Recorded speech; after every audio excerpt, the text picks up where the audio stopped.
Hello and welcome to Chicory's Maintenance Series. This week we're on the transmission again, and I'm going to show you what's going on right now. I'm going to move the camera a little bit so you can see what's going on. And we have a bag just around the back of the transmission. I wasn't sure if we were going to have any leaking transmission fluid.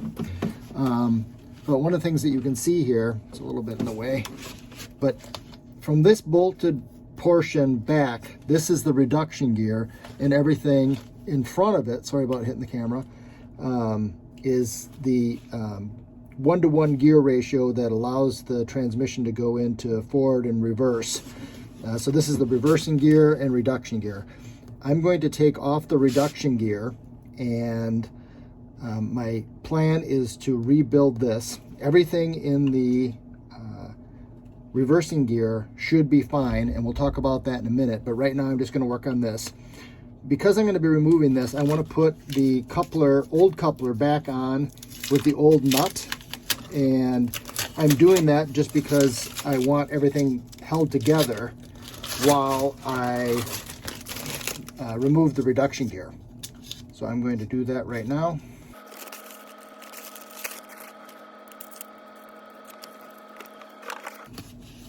I'm just going to move the camera just a little bit here to give you a better view.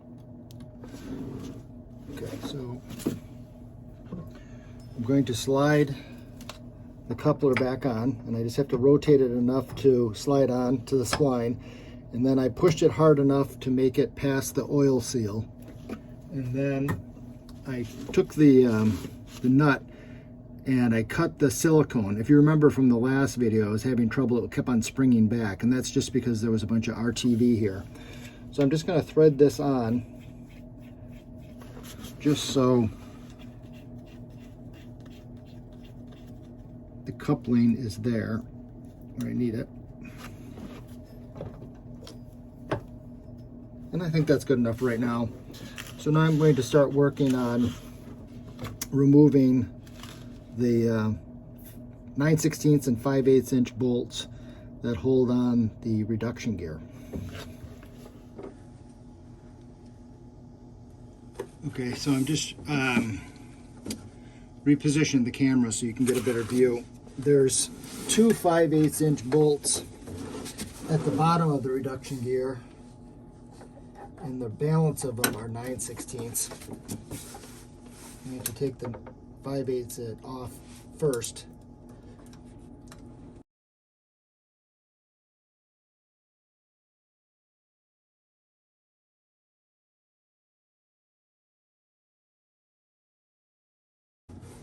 All right, so this is going to take me obviously a little bit.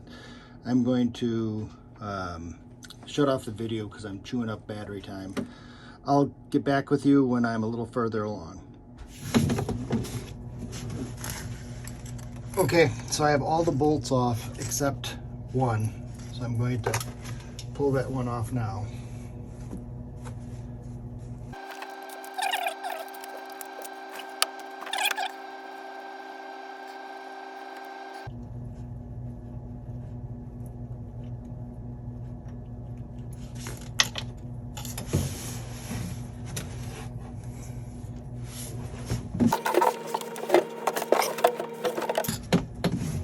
Trying to get myself in a position where I'm not going to hurt my back or anything.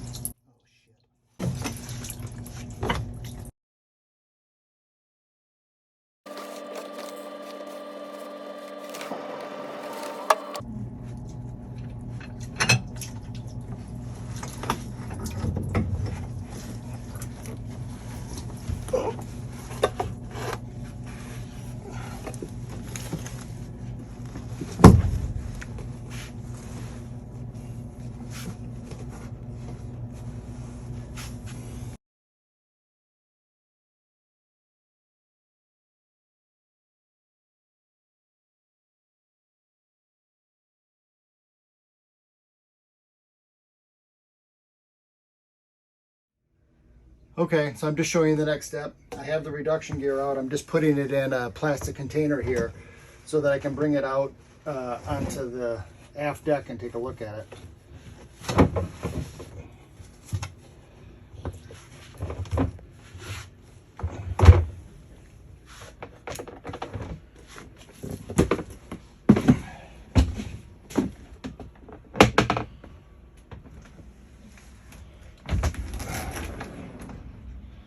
Ciao, Jet. He probably can't hear you. Oh, buddy.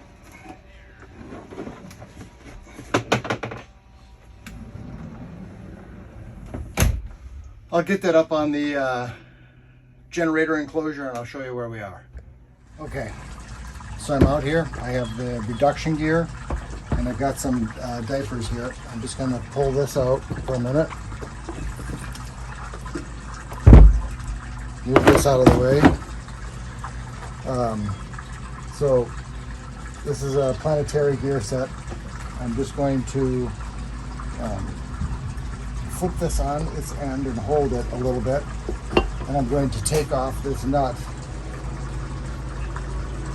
that I put on before, and you'll see why I did that. I'm going to take off the coupler, and then I'm going to slide the planetary gear set out. Pull a seal out. I'll have to get a screwdriver to pull that out. I'll be back in 1 second.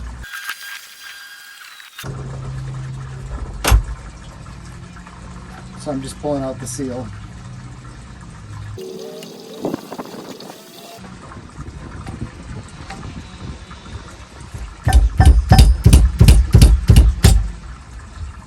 Out came the seal. Out came the bearing.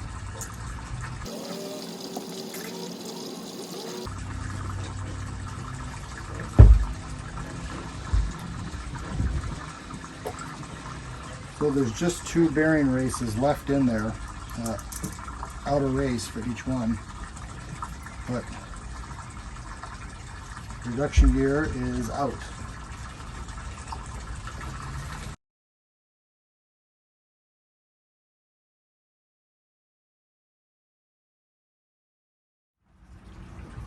Okay, so now that we have the dial indicator set up, we're going to check backlash. So what I've done is I've aligned the dial indicator to the inside of one of these holes. So Tracy's going to zoom in, and I'm going to move the coupler. The shaft will stay still, and you'll look at the dial here. And so as I move, you can see I have 22 thousandths of backlash.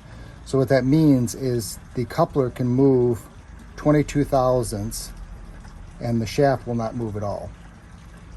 And so that is an important measurement in determining the quality of the parts.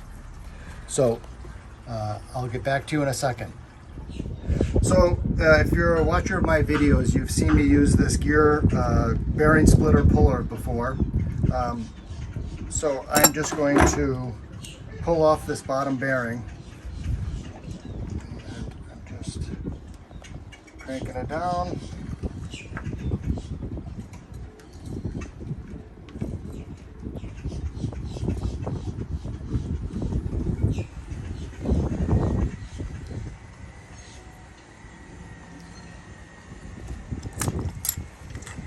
Go.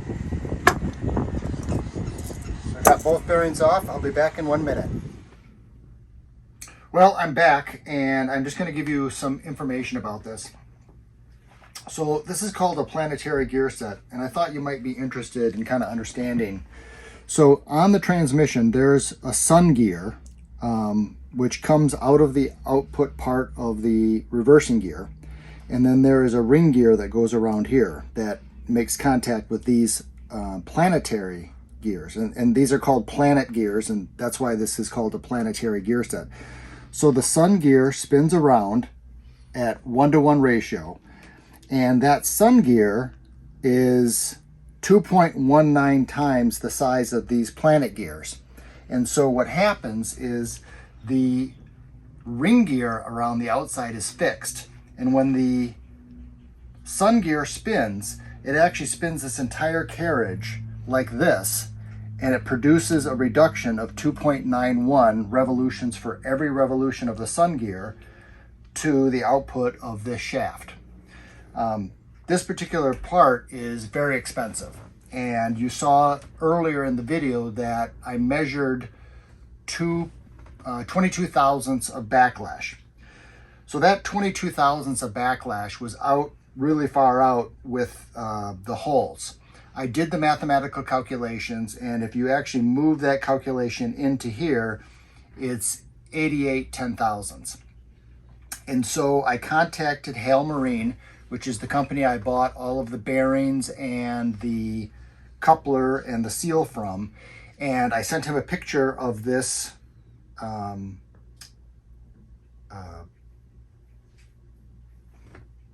spline, sorry, and I told him I was concerned about it. And so he said that as long as you put the bearings on and you put the coupling on and you torque this down, the nut, and the coupler doesn't move, he said in that instance he would reuse it.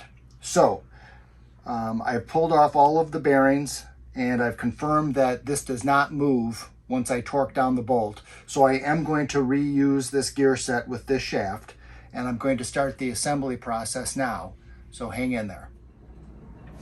Okay, so I pressed on this bottom bearing, and I just want to talk a little bit about the next steps. There is this spacer ring, and you buy these a specific width, and that's designed to put a certain amount of preload on the bearings. So this will go into the cast iron housing, which is the reduction housing. This goes on, then the bearing goes on the back side. This will press on once I put it in there. And then the coupler goes on. Looks like it goes down, there you go. And then this nut goes on. And this nut needs to be torqued down to 150 to 200 foot-pounds. And that torque is what holds this bearing against this bearing with this spacer. And that preload holds these bearings in place. And the reason that I had the issue on this surface rubbing against this surface with my other coupler was because this nylock nut had come loose just enough to allow this to pressure between this coupler and this bearing to loosen, and they started spinning independently. So once again, the important part of this is getting it loaded with the proper amount of torque, and everything should be good. I'll replace the seal at the end, which seals against this outer surface of the coupler. But I'm going to assemble the gear case and this planetary gear set, and I'm going to call it a week. I think this is the good spot to end this video. So I'm going to thank you for viewing, commenting, liking, and subscribing, and I'll show you the next steps next week. Thanks.